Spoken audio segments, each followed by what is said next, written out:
करीब अगर मैं गलत नहीं हूं तो 1975 में एक फ्रिगेट आईएनएस नीलगिरी कमीशन किया गया था। उसने करीब 30 साल की सेवा दी और उसके बाद 2005 के करीब में शायद उसको रिटायर कर दिया गया। और ये फ्रिगेट हिमगिरी उसी का एक एडवांस्ड वर्जन है। ये एडवांस्ड वर्जन सी में हमारे कोस्टल एरियाज में कितना अहम रोल बनाएगा? प्रोजेक्ट 17A के तहत शायद तीसरा है ये फ्रिगेट, अगर मैं गलत नहीं। जरा विस्तार से मेजर जनरल जे.के. बंसल इसके बारे में बताएं। देखिए, नमस्कार राजेश जी। नमस्कार बहुत सर। अच्छा प्रश्न आपने किया है। ये बहुत ही उन्नत किस्म का है। इसकी बहुत सारी खूबियां हैं। जैसे कि एक तो 75% हमारे इंडिया के अंदर में ये बना हुआ है।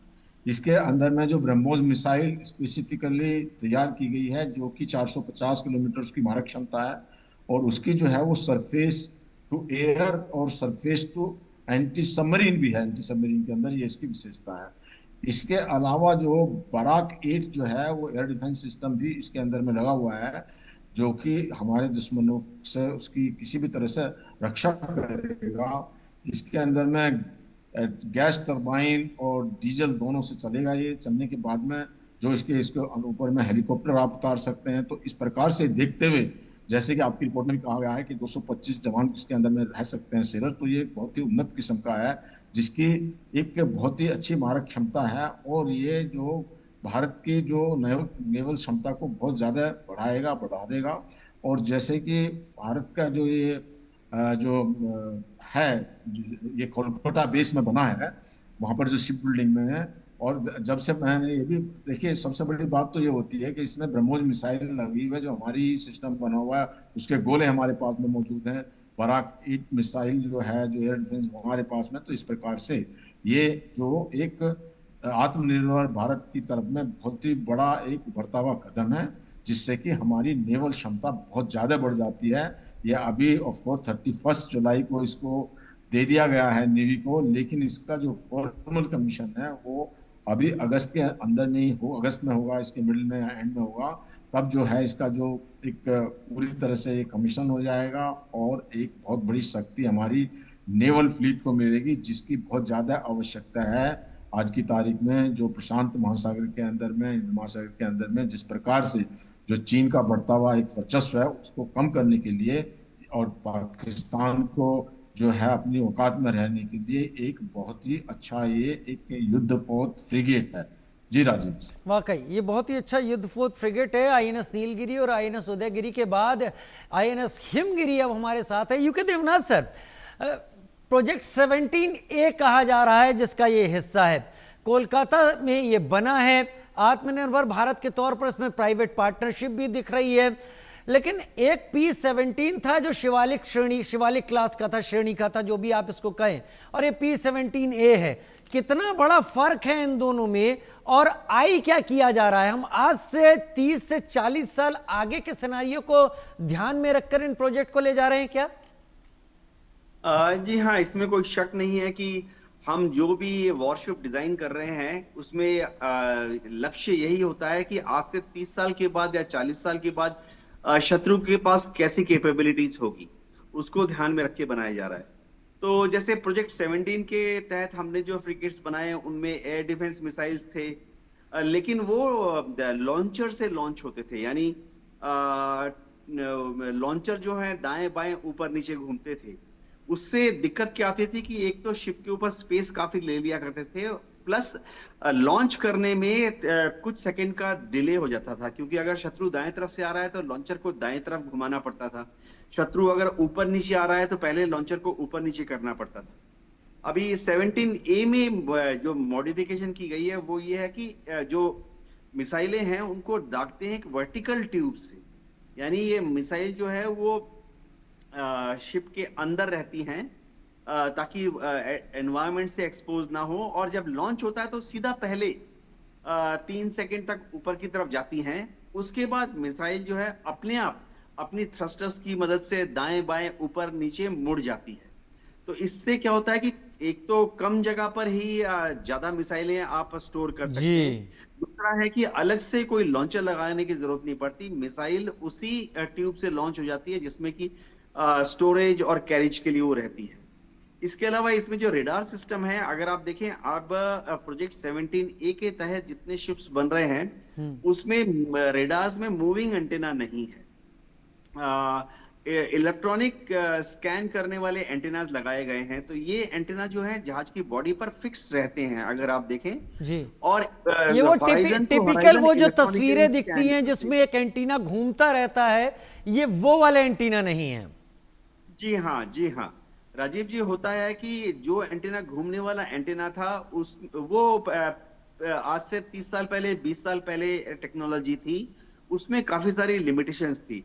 एक लिमिटेशन तो ये थी कि अगर आपका एंटेना दक्षिण की तरफ देख रहा है तो आप उत्तर की तरफ नहीं देख पा रहे हैं। अच्छा, तो वो घूम के जब तक आप उसको उत्तर में लाओगे तो वो घूमने में 6 सेकंड या 8 सेकंड और लग जाएगा। लेकिन जो इलेक्ट्रॉनिकली स्कैन्ड रेडार होते हैं, इसमें कोई मूविंग एंटेना नहीं होता। आप एक माउस की मदद से ही जो उसकी बीम है उसको 1 सेकंड में ही बाएं ले आइए, 1 सेकंड में ही दाएं ले आइए। और इस तरह की जो एंटेना होते हैं उसमें एक और अच्छी चीज ये होती है कि इनको जैम करना थोड़ा मुश्किल होता है। जो घूमने वाला एंटेना होता था उसमें क्या होता था कि एक जैसे सामने की तरफ मेन लोब है, लेकिन साइड इफेक्ट की तरह से साइड लोब आ जाता था और एक छोटा सा अनवांटेड रियर लोब बन जाता था। हम में से जो रेडार या इलेक्ट्रॉनिक्स पढ़ते हैं हमको मालूम है कि फ्रंट लोब रेडार का, साइड लोब और रियर लोब क्या होता है। तो दुश्मन को मौका मिल जाता था कि वो जैम करने के लिए साइड लोब से या रियर लोब से रेडार की इलेक्ट्रॉनिक प्रणाली में घुस जाए। अच्छा, जैमिंग के दौरान जो इलेक्ट्रॉनिकली स्कैन्ड रेडार होते हैं, इसमें कोई साइड लोब या रियर लोब नहीं होता है। तो दुश्मन जब इसको जैम करने की कोशिश करता है तो दुश्मन को बहुत 3 गुना या 4 गुना ज्यादा दिक्कत होती है। जी, दुश्मन को 3 गुना या 4 गुना ज़्यादा दिक्कत होती है। और ये इस ख़ास आईएनएस हिमगिरी जिसकी हम बात कर रहे हैं उसमें मौजूद है। 6 के करीब का मेजर जनरल जेके बंसल टारगेट है प्रोजेक्ट 17A के तहत। क्या ये सफिशिएंट होगा फिलहाल अगले 10 सालों के लिए हमारे एडवर्सरीज के लिए? क्योंकि अब हम ये मानना छोड़ चुके हैं कि हमारा एडवर्सरी पाकिस्तान है।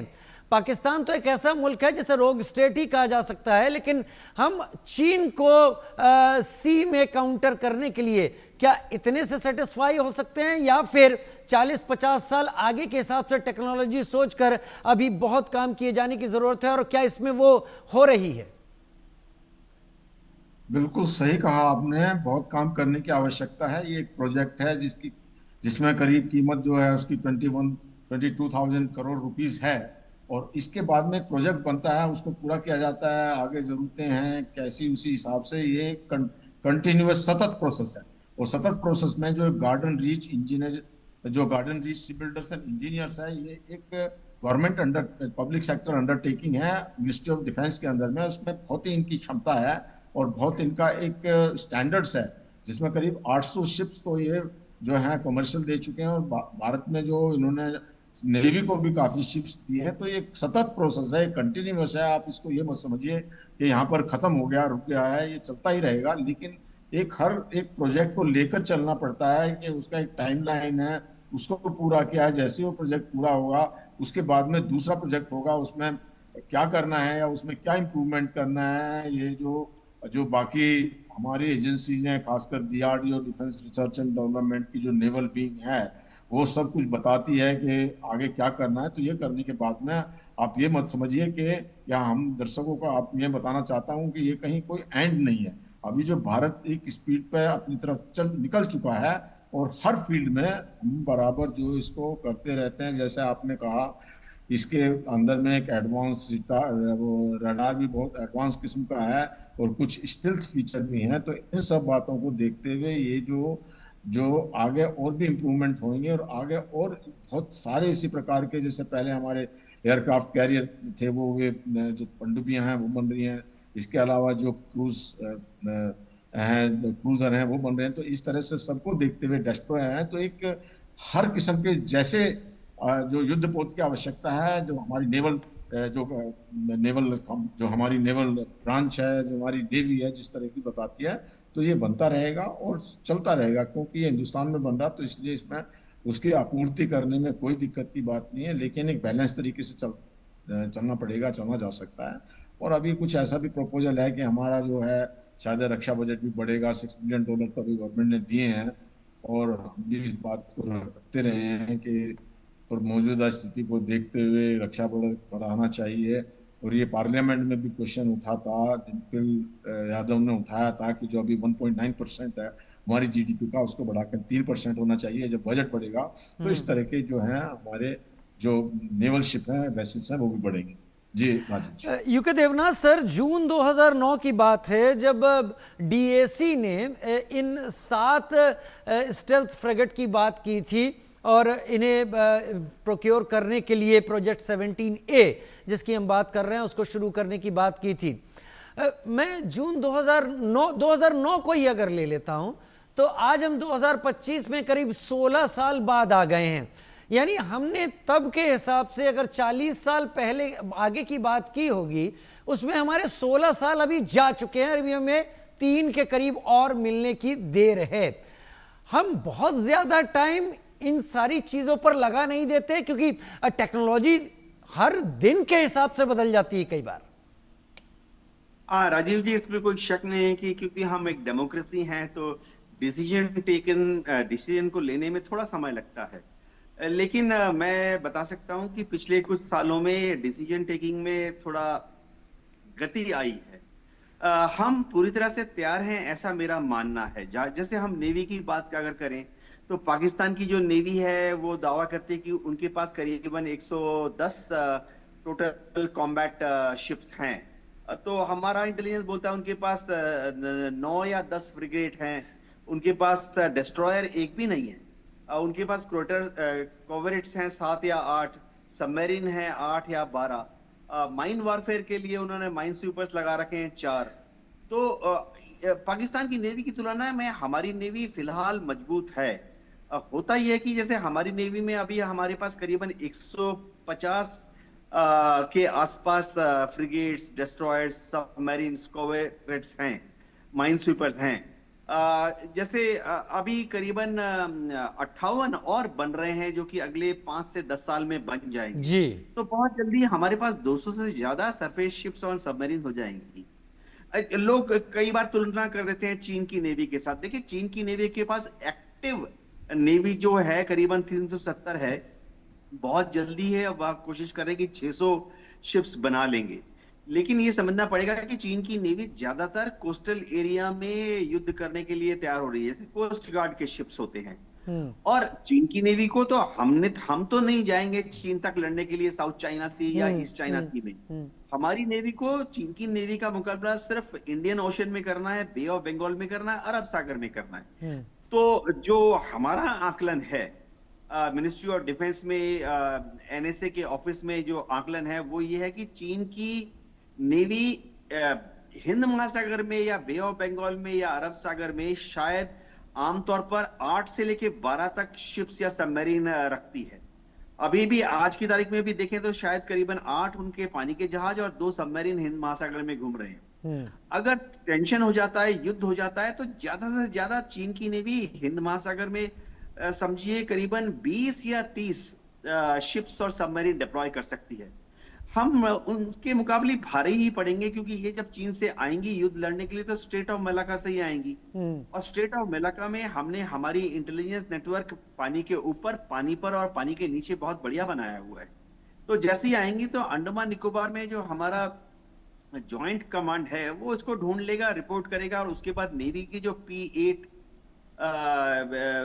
टोही विमान है, सर्विलेंस, वो सर्विलेंस करके उन चीन की नेवी का शिप्स का पीछा करके, सबमरीन का पीछा करके पता करते रहेंगे। लेकिन यूके देवनाथ सर, जब एक रिंग में उतरता है बॉक्सर तो दूसरा बॉक्सर ये तो नहीं कह सकता कि पहला बॉक्सर एक बड़ा है और उसके पास काफी सारी चीजें हैं।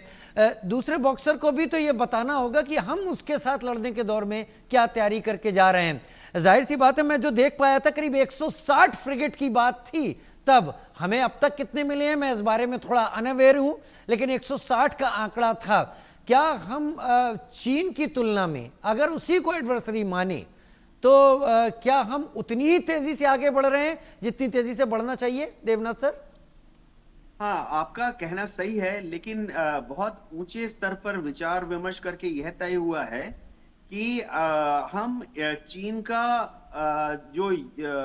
हम चीन के कंपटीटर हैं, इन द सेंस कि हम चीन पर हमला नहीं करेंगे। अगर चीन ने हम पर हमला किया तो हम उसको रोक पाएंगे। देखिए, स्ट्रेटेजिक ऑब्जेक्टिव बहुत क्लियर है भारत का चीन के साथ। हमने कभी, जैसे तिब्बत की बात है, हमने चीन में घुस के अपनी तरफ से पहली बार हमला नहीं करना है, लेकिन अगर चीन हमारी तरफ अपनी गंदी निगाहों को मोड़ेगा तो हम उसका जवाब देंगे, उसको रोक लेंगे। इसी तरह से इंडियन नेवी और इंडियन एयरफोर्स को भी जो टास्क दिया गया है वो ये है कि पहले हम चीन पर हमला नहीं करेंगे, लेकिन अगर हमारी वायुसीमा में पहले चीन का हवाई जहाज घुस जाए, या पहले अगर चीन का कोई शिप या सबमरीन हमारी समुद्री सीमा में आ जाए, खासतौर से हमारे एक्सक्लूसिव इकोनॉमिक जोन में आ जाए, तो फिर हम उसको पीछा करेंगे, नष्ट कर देंगे। तो चीन हमारा जहां तक है कंपटीटर मानते हैं, सीधा 1 वर्सेस 1 दुश्मन उसको हम नहीं मानते। ये डिसीजन बहुत ऊंचे लेवल पर लिया गया। जेके बंसल साहब, ऐसा कहा जा रहा है, कई सारे एक्सपर्ट्स ऐसा कह रहे हैं कि आगे आने वाले दौर में जो वॉर होगा, वॉर लड़ा जाएगा, वो 2 तरीके से प्राइमरली लड़ा जाएगा। आप क्योंकि सीनियर ऑफिसर रहे हैं, आप मेरी गलत बात को भी करेक्ट कीजिएगा। जो मैंने सुना वो ये, इधर ये ड्रोन के फॉर्म में होगा या फिर ये सी के रूट पर होगा। भारत इन दोनों ही जगह पर आज की तारीख में कहां आपको कम लग रहा है, और भारत को और आगे क्या करना चाहिए? मुझे तो ऐसा लगता है कि हम ब्रह्मोस से इक्विप्ड कर रहे हैं अपने फ्रिगेट्स को या अपने नेवल शिप्स को, लगता है कि ड्रोन आर्मी से भी इक्विप्ड करना पड़ेगा। बिल्कुल सही कहा आपने। देखिए ड्रोन, अब आप ये देखिए जो आपने कहा है कि हमारी निरंतर, कुछ देर पहले ही हमारा एक जो फ्रिगेट नीलगिरी को समर्पित हुआ था, वागसीर टाइप की जो है हमारी जो है अभी पनडुब्बी, कुछ दिन पहले उसको उतारा गया था, साल भी नहीं हुआ है, 6-8 महीने पहले ही। और जो है INH सूरत जो एक डेस्ट्रॉयर है उसको, और हमारे पास में 2 ऑलरेडी एयरक्राफ्ट कैरियर हैं, जिसमें विक्रांत 2022 में था, उससे पहले जो विक्रमादित्य था अभी इस साल बनने वाला है। तो ऐसी बात नहीं है, हमको भी उसी तरफ से बढ़ रहे हैं। लेकिन देखिए जाहिर सी बात है कि चाइना के, जैसे देवनाथ साहब ने कहा कि हमारी किस तरह की तैयारियां होनी चाहिए या कहाँ हमको ज़्यादा स्ट्रेंथ बढ़ानी है, हमको अपने नेवी को भी बढ़ाना। अब जैसे देखा जाए तो हमारी नेवी इतनी पावरफुल है कि अभी ऑपरेशन सिंदूर के द्वारा सारे जो assets and naval assets mobilise कर दिए गए थे, और वो वेट कर रहे थे कि जस्ट मिले और पूरा ध्वस्त कर देंगे पाकिस्तान को। तो ऐसी बात नहीं है, हमारे पास में नेवल एसेट्स काफ़ी हैं। जहाँ तक चीन का सवाल है, मानते हैं कि चीन के पास में नेवी ज्यादा है उनकी। जो अभी आप डिफेंस बजट देखिए, उनके पास का उनका बजट जो है 300 बिलियन। क्या सर, क्या गलवान में चीन इंडिया को टेस्ट कर रहा था कि फ्यूचर में भारत हमको किस तरीके की टक्कर देगा? आप मेरा रेफरेंस समझ रहे होंगे जी। आप रिपीट करेंगे सवाल? मेरा ये था कि जो आज हम तैयारी कर रहे हैं, जैसा यूके देवनाथ सर ने भी बताया, क्या गलवान के दौर में 2020 में चीन ने हमको टेस्ट करने की कोशिश की थी? देखिए वो तो चीन की टेस्ट क्या, वो उसकी आदत है, वो जो स्लोमी स्लाइसिंग क्या कहते हैं, कि वो अपना धीरे धीरे बढ़ के जो है बॉर्डर पे क्रिएट करना चाहता है। लेकिन उस तरह का कोई मतलब नहीं था। ये अभी जो हुआ गलवान में हुआ, उससे पहले डोकलाम में हुआ था। तो वो इस तरह की बात नहीं है। वहाँ पूरा जो है हमारा जो एक आर्मी का था कि हमारी आर्मी मोबिलाइज होगी, हमने 550,000 जवान मोबिलाइज कर दिए और उनको कड़ी टक्कर दी, और इतना मारा कि चीनी जो जवान बॉर्डर पर आने के लिए और भारत के जवानों के सामने मिलने की हिम्मत नहीं करते थे। और हमारे पास में जो एस्टेब्लिशमेंट 22 है, जिसमें खासकर ज्यादातर तिब्बत के लोग हैं, वो इतने माहिर हैं, और हमारा जो एक युद्ध ताकत है वो बहुत ज्यादा है। दूसरी एक बात जो देवनाथ साहब इसके बारे में बताएंगे कि जो चाइना के जो एयरक्राफ्ट हैं उनको बहुत ऊंचाई से उड़ना पड़ता है, तो इसलिए वो ज्यादा पेलोड लेके जा नहीं सकते, उनके पास में इतना लोड नहीं ले जा सकते। ठीक है, मैं यूके देवनाथ सर के पास आ जाता हूं, समय थोड़ा कम है सर। यूके देवनाथ सर, मैंने रेफरेंस इसलिए दिया कि अगर 2020 में चीन हमारी आर्मी को टेस्ट कर रहा था, तो हम जो तैयारी कर रहे हैं चीन अलग अलग फ्रंट पर, सी में, एयर में हमें टेस्ट करने की शायद बहुत जल्दी कोशिश करे, क्योंकि चीन ज्यादा दिन खामोश नहीं रहता है। हम उसी हिसाब से अपने कोस्टल एरियाज पर स्ट्रांग हो रहे हैं। राजीव जी, एयरफोर्स ने और आर्मी ने जो डिप्लॉयमेंट की गलवान के बाद, उससे चीन थोड़ा समझ गया है कि हमारी डिप्लॉयमेंट कैपेबिलिटीज बहुत फास्ट है। भले ही शुरुआती 1-2-3 दिन में हमें थोड़ा समय लगा, लेकिन 15 दिन के अंदर ही हमने गलवान पूरे के पूरे अक्साई चीन में इतनी डिप्लॉयमेंट कर दी थी कि डिटरेंस फोर्स काफी हमारी स्ट्रांग थी, यानी वो घुसे तो उनको हम पनिश कर सकते थे। और 2 महीने की प्रिपरेशन के बाद हमारे पास इतनी पावर हो गई अक्साई चीन में, गलवान पैंगोंग से के पास, कि अगर जरूरत पड़ी तो हम लिमिटेड काउंटर अटैक भी कर सकते थे। जहां तक नेवी की बात है, हमारी नेवी जो है इस वक्त हमारे कोस्टल एरियाज और एक्सक्लूसिव इकोनॉमिक जोन के सुरक्षा के लिए पूरी तरह से सक्षम है। नेवी प्लस इंडियन एयरफोर्स के जो एयर एसेट्स हैं वो पूरी तरह से चीन के शिप्स को दूर रखने में कामयाब हो सकते हैं। हाँ, क्या हम युद्ध को चीन के कोस्टल एरिया पर ले जा सकते हैं? ऐसी कैपेबिलिटी हमारे पास नहीं है। ठीक है, ठीक है, लेकिन हम जो तैयारी कर रहे हैं वो तैयारी ज़रूरी है, क्योंकि बहुत कॉमन सा फ्रेज है लेकिन बहुत ज़रूरी, the more you sweat in peace the less you bleed in war. और शायद ये तैयारियां हमारे देश की तरफ से जो की जा रही हैं वो उसी की तरफ इशारा करती हैं। जेके बंसल सर आपका, यूके देवनाथ सर आपका बहुत शुक्रिया, मेरे साथ आप दोनों जुड़े और आपने जानकारी दी। फिलहाल एक छोटा सा ब्रेक, जल्द हाजिर होते हैं।